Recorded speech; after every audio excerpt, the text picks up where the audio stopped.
Welcome to Hello Liz, real speech pathology made simple for everyday families. The iPad, the YouTube, the TV, the screen time, they're going to be on it anyway.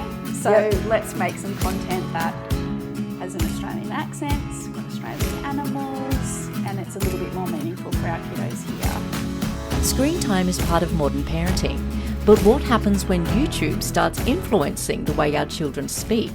Today, Liz discusses screens, language development, and why Australian content matters. Hello Liz, thank you so much for joining me today. Thanks Sarah, it's great to be here. I know you've mentioned to me before that you've noticed sometimes kids have a slight American accent. Yep. We all get guilty of letting our kids watch things sometimes. So how do we kind of manage that, especially if our kids are starting to sound like they're potentially from a different country? Yeah, it is a common one. And I think this is one of the reasons we first started talking about doing this series, right? The Hello Liz. It is a way of the future, right? The iPad, the YouTube, the TV, the screen time is what's happening. All of it. Like, this is the way of the future. It's fine. But why not have more Australian type content for our kids to be watching? And then that's why we kind of talked about, well, what about supporting the play in that and adding the language that's appropriate for that age group, which is why we discussed doing Hello Liz. Yes. And so they're going to be on it anyway. So let's make some content that has an Australian accent, it's got Australian animals, and it's a little bit more meaningful for our kiddos here. Yeah, being educational as well as entertaining. Yeah. And so, you know, what I did talk to you about originally was that it needed to be like based on evidence. So what I know to be as developmentally appropriate for that age group, which is why we have the in and on focus and specific language targets for each episode. Yeah, so that's important to me, that it's scientifically based on the research that I know as a speech pathologist is really important in my job. Yes, so at the moment, so it's not just made up. To clarify for the audience that we are talking about the Hello Liz TV show, which is currently being created. Yes. And that first episode will focus on the words in and on, but you'll be able to find out more information on that on our site. Yes. It's very exciting. It is exciting, yes. What about song? How can we use singing and listening to music or singing along to help with speech development? It's amazing little benefit. I would include in the whole music, singing and songs, I would include nursery rhymes in that. I think one of the things I've definitely noticed over the years of this job is the more busy parents are, the more they're working, the more the kids are not being read to, the more the nursery rhymes, like the nursery rhymes that our nan used to sing to us. Like, so many of my families don't know them. Do you remember nan singing How Much Is That Doggy in the Window? Yes. Right? No families that I know that song. Nursery rhymes, reading books, singing is so valuable. It's all language based. It's fun. It's movement. It's got the music to it. I use that in my clinic all the time. Like yesterday I was singing Twinkle Twinkle, Open Shut Them in the clinic. Great. Provides opportunities for them to finish my sentence when I'm singing it, you know, twinkle, twinkle, little. That's a good idea. And then you slowly fade your bit back and they're singing the whole thing. Songs, it's amazing. Like, that's one of the great things about Hello Liz, how we've got the little band in there as within well. the TV show, we are incorporating the live music element, which is unique and does incorporate nursery rhymes and those classic kid songs, as well as some original songs, so that we can incorporate the words for each episode. Yeah.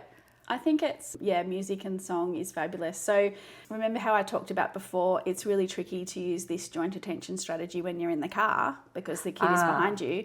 But singing, nursery rhymes, song in the car, perfect. Okay. Yeah. So I remember when my kids were growing up, I had, back when, before Spotify was a thing, we had CDs of, you know, play school CDs, singing songs, all of the nursery rhymes, little short nursery stories and things. Yeah, the car is a great place to just be singing. And also, like, make up songs. Like, so you Fun. just make up songs. Like, I remember I made up a good morning song for my boys when I would go and wake them up in the morning. It's just so random, and I Do you remember those? Do it. I don't know. Like, I literally can't remember what it was. I'd have to ask the boys. I've made up a song they used to try and help them go to sleep. Reese, my middle child, as you know, he loved puppies. So we called it 10 Little Puppies. They still ask me to sing it for them now. Oh, that's so sweet. My hope is that they will sing it to their children when they're... Oh, that's gorgeous. So, yeah, we sing 10 Little Puppies. Do you know how that one goes? Yeah, I do. No, I'm not going to sing it. It's like 10 little puppies were in the bed, one rolled off. Oh. Shh, don't make the puppies. It's kind of like that. Great. But, yeah, make your own songs about your routine. Oh, it's time to put your socks on, pull them up. 1 sock, 2 socks. Yay, we're ready for I don't know, just make up a song. Great. In your daily routine. Add the language to it, you know? Like, really fun stuff. Yeah. What about getting your kids to help you with different things on a day-to-day basis? Can that help with building language as well? Yeah, I definitely think as parents we don't give the kids as much credit to what they actually can do. So what I mean by that is when I go I've just started realising this with Ellis. Ellis. Right. Yeah.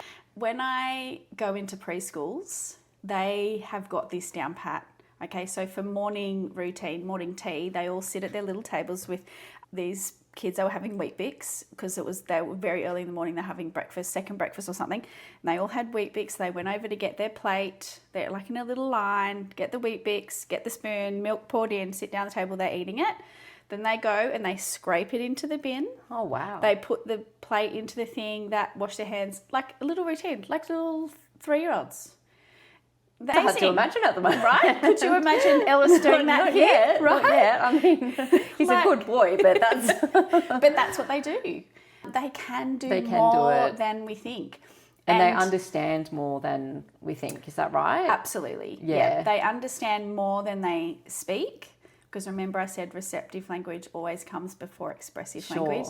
So they're absolutely understanding more than we probably give them credit for. But getting them to join in on the routines is so good because that leads into what we need them to be doing in that first year of school is following multi-step instructions. Yes. So following those different routines that the classroom teacher might have. So we come in after recess, we go and get our fruit break, we sit down, we do this, and then we're sitting up at the table, we're doing this, and it's following those routines. Yes. And then in amongst all of those little routines, you've got to do them anyway. And so why not incorporate adding the language into those routines as you're going throughout your day, so you don't have to actually find that hour of time to sit down and do therapy. Yeah. It can actually just happen, you know, within the day. And then another great thing about routines is, let's just say you're getting Ellis dressed of a morning, right? Yep. And then you do the same thing every day and you've got your little song or whatever, and then one morning you throw a curveball and instead of putting a sock on his foot, you put it on his hand. That is going to give him an opportunity to go, no, what are you doing? And like, that's adding more language and breaking the routine because they're going to go, no, that's not what we do. Great. Like, okay, well, you tell me, what do I do? Gosh, Mum's forgotten today. I've lost my head. Yeah. Like, you tell me what I need to do. And another opportunity to add language. So if we have the routines there and then you throw a little curveball into the routine, it's a really great opportunity to add another little bit and add some language to that as well. Perfect. Another great conversation. Thank you so much, Liz. Thanks, Sarah. Final episode coming up, and it's the one message Liz wants every parent to hear before anything else.